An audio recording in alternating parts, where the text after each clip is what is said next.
अच्छा जी, आपको बता दें थोड़ी सी इलेक्शंस की बात, जिस तरह आप कह रहे थे ना कि करनी है तो करनी पड़ेगी तो कर लेंगे। तो इलेक्शन 2024 की इंतखाबी मुहिम में फ्रंट फुट पर जो है अगर कोई जमात है तो वो है कौन?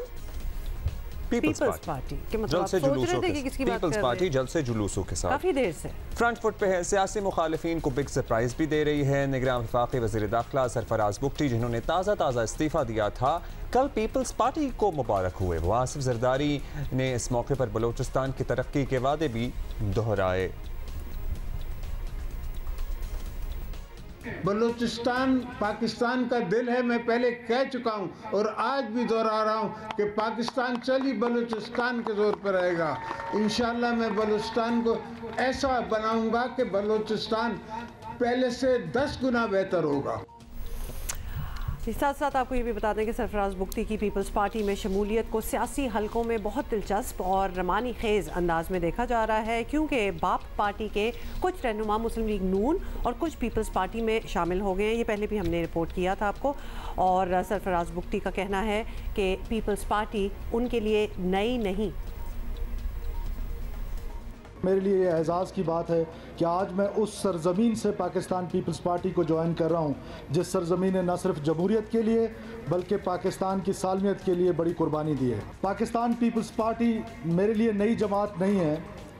मैं जब पैदा हुआ तो मैं इसी पार्टी में था। साबिर बलोच साहब, आपको ख़ुद सारा पता है कि मेरे वालिद गिरामी ने जब सियासत शुरू की तो उन्होंने पाकिस्तान पीपल्स पार्टी से सियासत शुरू की और वो मरते दम तक पाकिस्तान पीपल्स पार्टी का हिस्सा रहे। मुस्लिम लीग नून की बात करें तो अभी तक कोई ठोस माशी एजेंडा या महंगाई में कमी का मौसर प्लान आवाम के सामने नहीं रख पाई है। और अभी तक मियां नवाज शरीफ के गिले शिकवे ही ख़त्म नहीं हो रहे हैं, बल्कि कल तो वोट को इज़्ज़त दो की जगह वोटर से इज़्ज़त दो का मुतालबा तकाजा करते नजर आए। सुने एग्जैक्टली उन्होंने क्या कहा है। ज़रा अभी नया नारा है ना, तो हम भी ज़रा कॉम्प्रहेंड कर रहे हैं इसको। पहले भी अपना सुबह में वज़ीर आज़म था और शाम को रात को मैं हाईजैकर बन गया 1999 में। और 2017 में मुझे कभी वहमो गुमान से गुजरा भी नहीं था कि वज़ीर आज़म के मनसब में मैं फायज़ हूँ और मुझे बेटे से तनख्वाह ना लेने पे फ़ारिग कर दिया जाएगा। पेशावर से सखर तक हमने जो है वो मोटरवे बना दी, तो सखर से आगे हैदराबाद क्यों नहीं बनाई? जो 2018 में हमें आरटीएस बंद करवा के जो हुकूमत लाई गई थी, क्या वो एक मोटरवे भी नहीं बना सकी? किसने कराची में अमन कायम किया, दहशत गर्दी को ख़त्म किया? और हमें कह देते हैं नवाज शरीफ ने अमन कायम किया, नवाज शरीफ ने अमन कायम किया। जब वोट की बारी आती तो वोट किसी और को चला जाता है। ये चित्राल वाले भी कहते हैं हो जनाब, नवाज शरीफ ने वहाँ पे लवारी टनल बनाई है। जब वहाँ पे इलेक्शन हुआ तो वोट जमात इस्लामी को चला गया। टनल हमने बनाई। तो मैंने चित्राल वालों से कहा मैं आपसे पूछूंगा मैं, तो ये तो बहुत बुरी बात है। तो अमन कराची में कायम हम करें और वोट जाए किसी और को, यार ये तो कोई बात तो नहीं है ना।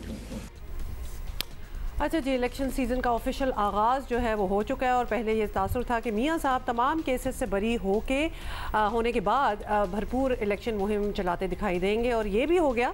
लेकिन नून लीग का अभी तक ड्राइंग रूम की सियासत पर जो है डिपेंडेंसी वो हमें ज़रा ज़्यादा नज़र आ रही है और हैरान कुन भी है, because they should have gone all out by now. Suhail बड़ाइत साहब हमारे साथ मौजूद हैं।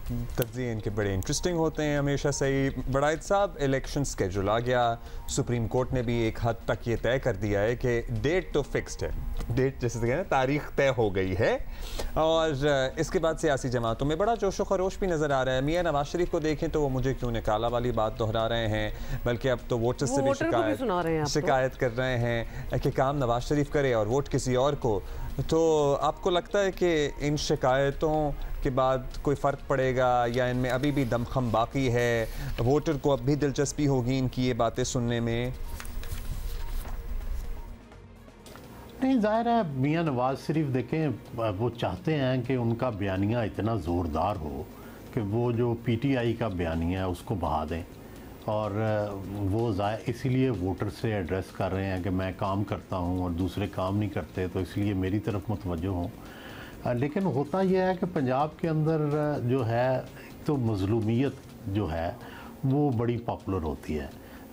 और हमने देखा कि पीपल्स पार्टी की मजलूमियत पॉपुलर रही, फिर हमने देखा कि नवाज़ शरीफ की मजलूमियत बड़ी पॉपुलर रही, और जब से इमरान ख़ान जो हैं वो एंटी अमेरिकन और मजलूम बने हैं तो उनकी मजलूमियत भी जो है वो बहुत सर चढ़ के दौड़ रही है।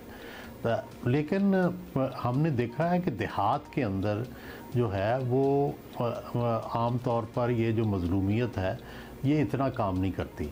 वो उसका एक ख़ास परसेंटेज होता है जिस हद तक लोग उसको वोट देते हैं पार्टी को। बाकी जो हैं वो देखते हैं कि अगला इक़्तिदार किसके पास आ रहा है। शहर के अंदर जो मिडिल क्लास होती है वो पार्टी के मुताबिक वोट देती है। वो अब भी मेरा ख्याल है पार्टी बेसिस पे वोट देंगे अगर वो निकले तो। राइट। अच्छा, ये भी बताएं कि जहां ये तासुर आम है कि मुस्लिम लीग नून अगले इलेक्शन में बड़े नताइज देती नज़र आएगी, वहां बलूचिस्तान में एक ट्विस्ट कह लें आप वो नज़र आया है, और वो ये है कि सरफराज बुगटी समेत बड़े अहम नाम हैं जो जरदारी साहब पीपल्स पार्टी में ले गए। तो अब सूबे और नेशनल लेवल की पॉलिटिक्स पर इसका क्या असर आप देख रहे हैं? देखें, बलूचिस्तान के अंदर ये जंग चल रही है कि आइंदा जो हुकूमत है उसमें नून लीग जो है वहाँ से कितनी सीटें ले सकेगी, और पीपल्स पार्टी चाहती है कि वो पंजाब से 6, 7, 8, 10 सीटें ले ले, सिंध से जो है 40 सीटें ले ले, या 10 सीटें कराची से भी ले ले। तो इस तरह वो चाहते हैं कि 65-70 की जो है उसकी रेंज में आ जाएं, ताकि नून लीग के पास कोई रास्ता ना रहे कि उनके साथ कोलिशन गवर्नमेंट बनाए। तो इसलिए वो एफर्ट पूरी कर रहे हैं कि बलूचिस्तान के अंदर भी लोग इलेक्टेबल जो हैं उनके पास आ जाएं और वो इलेक्टेबल सीटें जीत के पीपल्स पार्टी के जो साथ खड़े हो जाएं। अच्छा मुराद साहब, मुस्लिम लीग नून और पीपल्स पार्टी के चांसेस का इन्हिसार इस पर भी बहुत है कि तहरीक इंसाफ की इलेक्शन में पोजीशन क्या होगी। अगर बल्ले का निशान इनके पास रहे तो भी उम्मीदवारों में वाज़ेह अक्सरियत वकला की होगी। आपको लगता है कि नई क़यादत पार्टी को इकट्ठा भी रख पाएगी और इकट्ठा नतीजे दे पाएगी? ये सलाहियत नज़र आती है इनमें? देखें, वही मैं जो पहले अर्ज़ कर रहा था कि बड़े शहरों के अंदर तो पार्टी वोट होता है, और वो पार्टी वोट आपको नज़र भी आएगा ख़ास हलकों में। मसलन लाहौर में गुलबर्ग है, इकबाल टाउन है, जहाँ जहाँ मिडिल क्लास रहती है या डिफेंस है या अपर मिडिल क्लास रहती है, वहाँ तो हमें नज़र आएगा कि पीटीआई जो है वो मौजूद है। लेकिन अब वार्ड सिटी है या ग्वाल मंडी है, वहाँ क्या पीटीआई इतनी पेनिट्रेट कर चुकी है, इसका अभी तक कोई हमारे पास सबूत तो नहीं है। ये ज़रूर नज़र आता है कि पीटीआई हर जगह मौजूद है, लेकिन कितनी मौजूद है, क्या वो इलेक्शन के रिज़ल्ट पुराने जो है बिल्कुल उनको उलट देगी, इसका अभी जो है कोई वाज़ेह सबूत नहीं नज़र आया।